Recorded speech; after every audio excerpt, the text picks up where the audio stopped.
நீலகிரி மாவட்டம் உதகையில் தொடர்ந்து மழை பெய்து வருவதால் மஞ்சனக்கொரை கிராமத்தின் சாலையோரத்தில் மண் சரிவு ஏற்பட்டுள்ள நிலையில் சாலை துண்டிக்கப்பட்டுள்ளது. இது தொடர்பான கூடுதல் விவரங்களோடு நேரலையில் இணைகிறார் செய்தியாளர் அனீஷ். வணக்கம். தற்போது அங்க சாலை துண்டிக்கப்பட்டிருக்கக்கூடிய சூழல்ல எந்தெந்த பகுதிகளுக்கான போக்குவரத்து பாதிக்கப்பட்டிருக்கு, அந்த சாலை துண்டிக்கப்பட்டிருக்கக்கூடிய சூழல்ல அதை சரிப்படுத்தக்கூடிய பணி தொடங்கி இருக்கா?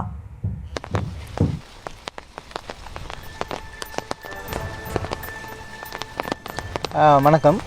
நீலகிரி மாவட்டத்தில் பார்த்தீங்கன்னாக்கா 4 நாள் தொடர்ந்து கனமழையானது பெய்து வருகிறது. இதன் காரணமாக பல்வேறு இடங்களில் மண் சரிவு மற்றும் மரங்கள் விழுந்து பல்வேறு பாதிப்புகள் ஏற்பட்டு வருகிறது. தற்பொழுது நாம் நின்று கொண்டு இருக்கும் இடம் வந்து மஞ்சனக்கொரை அப்படின்னு சொல்லக்கூடிய ஒரு பகுதியில் நின்றுட்டு இருக்கோம்.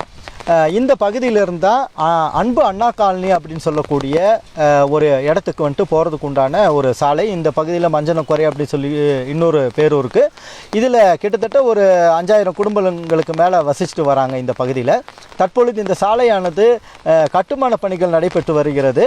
அந்த கட்டுமான பணிகளில் வந்து திடீரென்று தற்பொழுது பார்த்திங்கனாக்கா அந்த சாலையானது மண் அரிப்பினால் மழை வெள்ளத்தினால தொடர்ந்து வந்து பாதிப்பு ஏற்பட்டு தொடர்ந்து சரிஞ்சிட்டு வருது. அதனால் இந்த சாலையானது தற்பொழுது வந்துட்டு போக்குவரத்து இல்லாமல் துண்டிக்கப்பட்டுள்ளது. இந்த சாலையின் வழியாகத்தான், அதாவது இந்த மழை சமயத்தில் மிகப்பெரிய பாதிப்பு ஏற்பட்டுள்ள அன்பு அண்ணா காலனி என்னும் இடத்திற்கு செல்லக்கூடிய ஒரு முக்கியமான சாலையாக இருக்கிறது.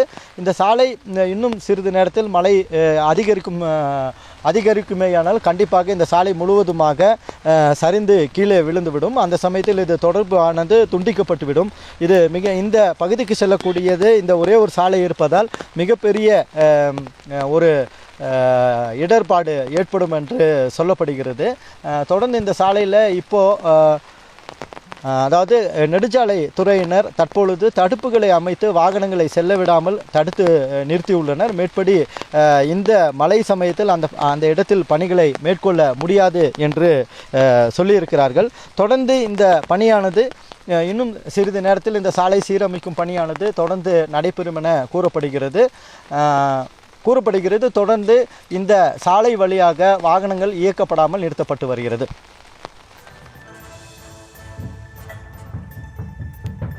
களத்திலிருந்து விவரங்களை வழங்கியதற்கு நன்றி அனீஷ்.